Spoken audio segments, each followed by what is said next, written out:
Stick মেটিং করা mail পাখি দিয়ে অনেকেই নাকি ব্রিডিং করাতে সফল হয়েছেন। কেউ কেউ বলে স্টিক মেটিং করা পাখি কোনো কাজেই লাগে না। তো এই প্রশ্নের উত্তরে আপনি কি বলবেন? এই প্রশ্নের উত্তরে আমি বলবো, দুইজন ব্যক্তি দুই ধরনের উত্তর দিলেও দুইটা উত্তরই সঠিক। আপনি এখন আমাকে প্রশ্ন করবেন, কিভাবে ভাই, কেমনে সম্ভব, তাই না? হ্যাঁ, সেই উত্তর দেওয়ার জন্য আজকের এই ভিডিও। অনেকেই হয়তো লক্ষ্য করেছেন কিছু মেল পাখি থাকে যেগুলো স্টিক মেটিং বা ব্যান্ড রাবিং করে, কিন্তু পরে সেই পাখিটা আবার ফিমেল পাখির সাথেও ম্যাটিং করে।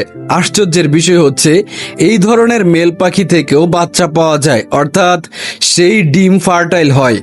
আর এর পেছনে কি কারণ, সেই কারণটা অনেকেরই অজানা। শুধু স্টিক মেটিং করলেই কোনো মেল পাখিকে আপনি বন্দা বলতে পারবেন না বা অকেজু মেল বলতে পারবেন না। অনেক সময় এটা হরমোনাল বা অভ্যেসগত আচরণ হতে পারে। যদি মেল পাখি ফিমেলের সাথে সঠিকভাবে মেটিং করতে পারে তাহলে ডিম ফার্টাইল বা জমা হতে পারে, কিন্তু কিছু মেল পাখি আছে যারা ফিমেলকে ঠিকভাবে ফার্টিলাইজ করতে পারে না। কারণ হতে পারে মেলের স্পার্ম উইক হওয়া, সঠিক মেটিং না হওয়া, অতিরিক্ত স্টিক র্যাবিং এর অভ্যেস, পেয়ার বন্ডিং না হওয়া। তাই সব স্টিক মেটিং করা মেল পাখিকে খারাপ বলা যাবে না। আসল বিষয় হলো ফিমেলের সাথে সাকসেসফুল মেটিং হচ্ছে কিনা। অর্থাৎ কিছু এই ধরনের মেল পাখি ফিমেলের সাথে মেটিং করলে সেই ডিম জমবে, আবার কিছু পাখির ডিম জমবে না।